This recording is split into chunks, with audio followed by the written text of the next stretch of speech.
Gvern nazzjonalista se jaħdem qatih biex id-dilettanti tal-karnival ikollhom villaġġ li jsaħħaħ u jgħin lill-artisti f'dan is-settur sabiex ikomplu jkabbru t-talenti tagħhom. Dan ħareġ waqt konferenza tal-aħbarijiet indirizzata mill-kelliem ewlieni tal-Partit Nazzjonalista Peter Aġus u l-kandidat tal-Partit Nazzjonalista fuq l-ewwel distrett James Ellul f'messaġġ li għaddew biżwid dak li kellu jkun il-villaġġ tal-karnival fil-Marsa. Fl-2013 stess il-Ministru Herrera kien qal qed naħdmu biex insibu l-post. Il-post instab kieku, imma wara kważi 9 snin araw ftit l-istat li qiegħed fih. Ejja ma ninsewx ukoll tajjeb li l-karnival huwa prodott turistiku importanti.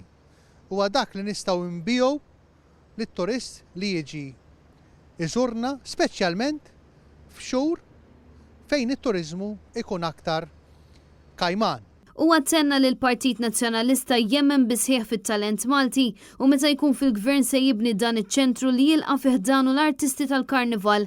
Minnaħa tiegħu il-kandidat James Ellul aċċena l-fatt li l-politika tal-Partit Nazzjonalista se tibqa' tissawwer flimkien mal-artisti.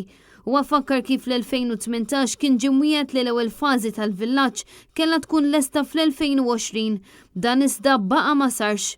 Minflok ħadni l-opportunità biex din iż-żona tkun riġenerata biż-żoni oħra fil-Marsa jkunu riġenerati u anke fl-akwati tal-Port il-Kbir, il-Belt il-Furjan il-Ħamrun biex ikunu riġenerati biex minflok jibqgħu dar l-abbuż isiru dar kulturali.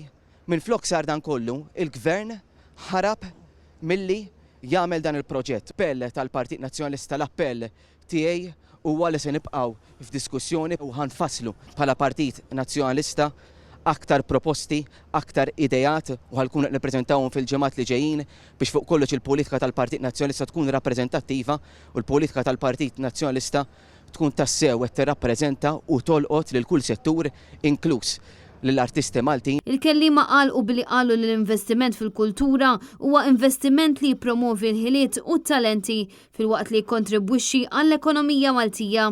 Dan jotta l-oqsma kulturali kollha minn dawk tradizzjonali bħal karnival u l-festi Maltin għal-ġeneri u setturi oħra bħalma hija ċ-ċinematografija kif ukoll il-forum ta' arti espressiva u tal-ispettaklu fost oħrajn.